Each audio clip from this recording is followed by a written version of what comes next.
Et bonjour, bienvenue, ici Mademoiselle V, bienvenue sur ma chaîne là où on parle de sexe, mais avec certaine éducation derrière, là, un minimum, je ne suis pas être capable d'aller sur YouTube. Non, sérieusement, on apprend beaucoup ici. Dernièrement, j'ai eu un épisode à l'Open Mic sur Boulevard 102.1 où je fais des chroniques radio chaque vendredi. On parlait des red flags en couple et oh mon Dieu, ça s'est enflammé. Là. Tout le monde avait quelque chose à dire là-dessus et je l'apprécie énormément. Il y a entre autres quelqu'un qui s'appelle Max. Max a pris la peine d'écrire les 12 red flags et qui a mis ça sur ma page YouTube. Un énorme merci de l'avoir fait. Il y en a là-dedans avec lesquels je suis totalement d'accord. Puis il y en a d'autres, honnêtement, c'est de la marde en canne. Je pense que les gars, là, vous allez être contents aujourd'hui. Pas parce que je monte mes seins, mais parce que, oh boy, on dit les vraies affaires. Tching!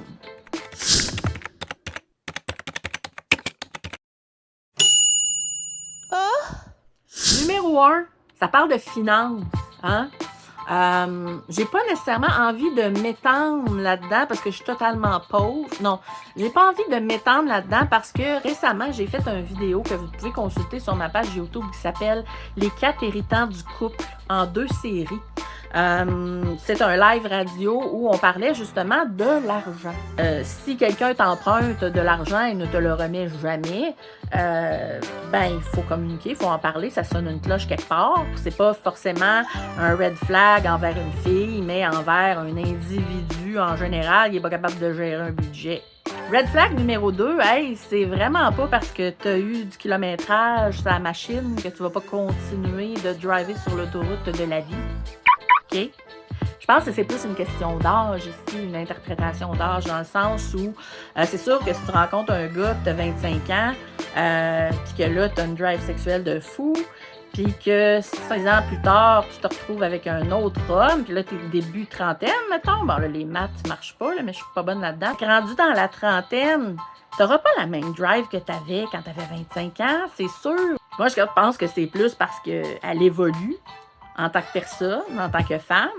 Puis ça peut y apporter, au contraire, des expériences qui vont bonifier sa vie sexuelle sur un temps. Là. Donc, là-dessus, je suis plus ou moins d'accord. Le body counting n'est pas nécessairement quelque chose qu'on devrait tenir en compte, selon moi, sauf s'il y a l'intention de vouloir continuer à compter. Numéro 3, honnêtement aussi, c'est très unisexe. Hein? Moi, j'ai vu des gars pas être capables de savoir s'ils veulent pisser assis ou debout. Là.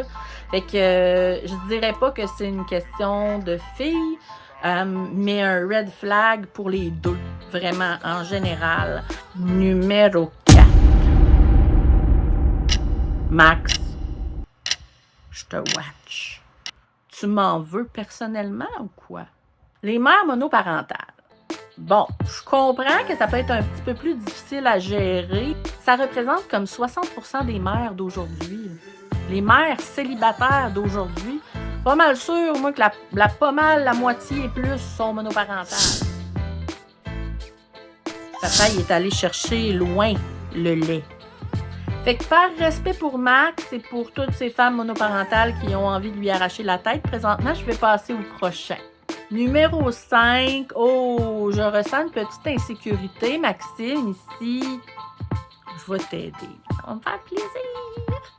L'amitié homme-femme, ça se peut-tu? C'est-tu un red flag? Honnêtement, moi, mes meilleurs amis qui datent de 10 ans et plus, ce sont en général des hommes. Je pense qu'encore là, c'est pas une question de fille ou de gars, mais plus une question de est-ce que tu peux faire confiance. Ça peut être ultra bénéfique d'avoir un ami mâle qui va l'amener chez Ikea à ta place. Pense-y, oh my God, c'est 4 heures de sauver. C'est un manque de confiance, alors il faut te poser la question. Y a-t-il des choses qui est arrivées de son bord qui te donnent le droit de manquer de confiance? Ou est-ce que c'est toi qui aurais peut-être besoin de travailler sur toi-même? Ça reste à voir. Numéro 6, là, je vais essayer d'être tendre avec toi, mon beau Maxime, ici, parce que je voudrais pas que tu le prennes mal. Je veux pas que tu prennes ça comme une attaque à ta masculinité. Il y a peut-être une raison pour laquelle elle s'est posée avec les autres, mais pas avec toi. Il y a une raison, puis cette raison-là pourrait être, possiblement, que tu n'es pas nécessairement le meilleur amant. Puis l'inverse, c'est aussi vrai, là. Si tu le pognes en train de se masturber constamment puis qu'il ne donne jamais ce dont tu as besoin, pose-toi des questions. Je vous le répète, vous écoutez pas, gang! Maudit! Je pense que je vais devenir, je sais pas moi, responsable des fruits et légumes chez IGA. C'est pas elle qui veut ça. Il y a une raison. C'est cette raison-là qu'il faut trouver. Je te dirais que c'est un red flag, oui, mais un red flag pour se faire aider, pas nécessairement pour la larguer. Numéro 7. Tu les aimes pas, mes beaux leggings mous? Je comprends que quand tu l'as rencontrée, elle ressemblait à ça, là. Elle avait mis le temps de mettre son make-up, son illuminateur de sourcils, ses plus belles boucles d'oreilles, elle a frisé ses cheveux, elle a mis sa plus belle robe, elle a contouré son crack de téton, maudit! Elle a fait un effort démesuré. And so did you, right? T'as fait la même chose aussi. Tu t'es mis sur ton 36, t'es arrivé à l'heure, t'as eu des conversations d'adultes, t'as fait attention à elle. Tout le monde des deux côtés a montré une version du dimanche, une version église, une version 2.0 de soi-même. Je pense que tu as le droit d'exiger ça. Si toi, quand tu reviens du travail, tu sautes dans la douche, puis tu mets ton plus beau costume, et tu matches ta ceinture avec tes souliers. Tu te parfumes, tu fais la barbe, que ce soit comme une belle fesse de bébé. Si toi, tu fais tout ça, alors oui, je pense qu'il faut qu'elle le fasse aussi. Si tu parles de trucs comme de l'infidélité, par exemple, ou des grosses erreurs de vie que quelqu'un fait, je pense que c'est normal de le ramener constamment sur le plancher tant que vous ne l'aurez pas vraiment réglé. Je pense que pour régler ce genre de situation-là, ça prend un médiateur. Puis le médiateur, ça peut pas être ta belle-sœur, genre, ça marchera pas. Sauf fait affaire à des professionnels si t'es rendu là. T'as pogné le cul de sa sœur à Noël, je pense que c'est un peu normal. Mais si c'est des choses genre, t'as laissé traîner ton Tupperware sur le comptoir toute la semaine, puis qu'elle te revient avec ça tous les jours, puis qu'elle rengaine les vieilles histoires, puis les vieilles affaires, puis tu te souviens-tu, en 1994, t'as parqué ton char, puis on a pogné un ticket, tabarnak. Je suis d'accord avec toi, des fois, renouer le passé, ça fait qu'on n'avance plus. Je te le donne. C'est un red flag. J'ai tendance à être assez d'accord avec toi sur ce point-là, sauf que je suis un peu surprise parce qu'en général, moi, je vois que c'est plus les hommes qui ont de la difficulté à donner de l'affection. Mais je pense que oui, à moins qu'il y ait un traumatisme là, à la base.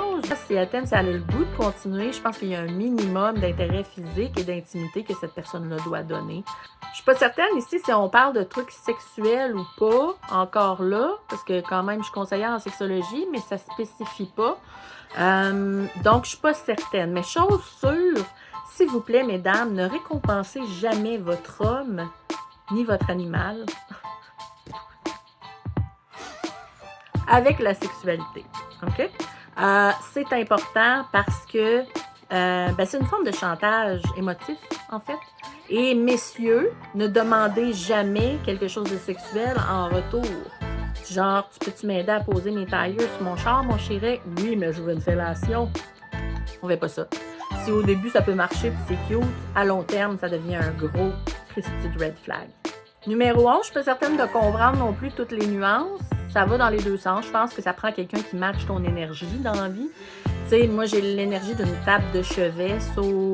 La seule chose que je peux espérer, c'est un papy de 78 ans qui aime me regarder dormir. Genre, moi, si tu veux aller faire du hiking le dimanche, là, tu peux. Tu m'enverras des photos en chemin. Mais, tu sais, avant de la domper là, parce qu'elle fait pas, moi, je sais pas, du mountain biking, peut-être communiquer le moindrement. Numéro 12. C'est là que je me fâche, Max. Là, je suis vraiment, mais vraiment pas fière de toi. T'as commenté sur la page d'une conseillère en sexologie de domper quelqu'un qui va consulter pour ses problèmes en sexologie. Hello! Toc, toc. Totalement en désaccord. Consulter, ça s'appelle prendre ses responsabilités pour devenir quelqu'un de mieux que tu es là présentement. Sauf si tu veux que la fille avec qui tu évolue devienne épanouie, version 2.0 là, de elle, là, ben, tu sais, je la pas d'aller voir, asti. Quand tu vas avoir des problèmes de couple là, ou des problèmes individuels dans ta vie, là, ça va être la première à savoir quoi faire. C'est quelqu'un qui est allé chercher les outils pour bâtir quelque chose qui est peut-être sur le point de s'écrouler.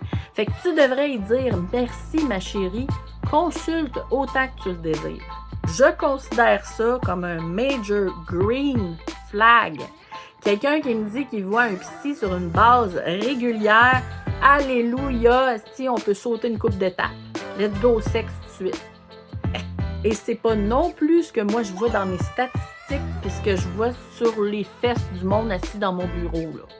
Je fais ça depuis 16 ans. Amène-moi un couple dont les deux consultent un psy sur une base régulière, là, ça va aller sur l'autoroute de la guérison. Toi, t'auras jamais vu ça. Si t'as jamais rentré en psychothérapie, t'es pas prête à faire des compromis, t'es pas prête à regarder qui t'es puis à faire un genre de cheminement intérieur, là, tout se bien d'aller te sacrer sur une petite route de gravelle avec un cheval. Fait que je te l'ai-tu dit ou je te l'ai pas dit, Max? C'est que je te l'ai dit, hein? Mais je t'en veux pas, Max. Je t'en veux pas parce que, a priori, les gens aujourd'hui consultent parce qu'ils pensent qu'ils sont malades. C'est pas ce qu'il faut faire. La santé mentale, c'est aussi de la prévention. Santé sexuelle, c'est aussi de la prévention. Moi, je prendrais ce red flag-là, là, puis je le transférerais plus en termes de consommation. Pas si elle mange plus de la poutine ou de la salade, là, sans bravard. Juste une question de, est-ce qu'elle prend beaucoup de médication? Si elle a 2 sortes d'antidépresseurs, il y a des possibilités que peut-être elle ait des choses qui ne soient pas réglées à l'intérieur. Quoi, ça peut ne pas avoir rapport. Comme par exemple, moi, je fais de la fibromyalgie. Et un des médicaments qu'on utilise pour traiter la fibromyalgie, c'est des antidépresseurs. Mais quelqu'un qui consomme énormément de médicaments, d'alcool ou de drogue, je vois ça plus comme un red flag que quelqu'un qui va aller consulter pour sa santé mentale ou sexuelle. On s'entend là-dessus, mon Max? Fait que toi puis moi, Max, on est pas mal sur la même longueur d'onde au final. Il y a juste une ou deux affaires là, pour lesquelles je t'en veux personnellement. Mais sinon, je pense que tu as raison sur beaucoup de choses. Fait que là-dessus, je vous dis à la prochaine. Hein? Gardez en tête que prochainement sortira le premier épisode du Sexe pour les nuls, ma question, qui va répondre à bien de vos interrogations, dont celle-ci. Je pense que, ouais, il va y avoir une réponse totalement scientifique là-dessus. J'ai fait mes recherches. Je pense qu'il y a bien des gars et des filles qui seraient intéressés à connaître la réponse. So, je te dis à la prochaine, mon ami. Ciao!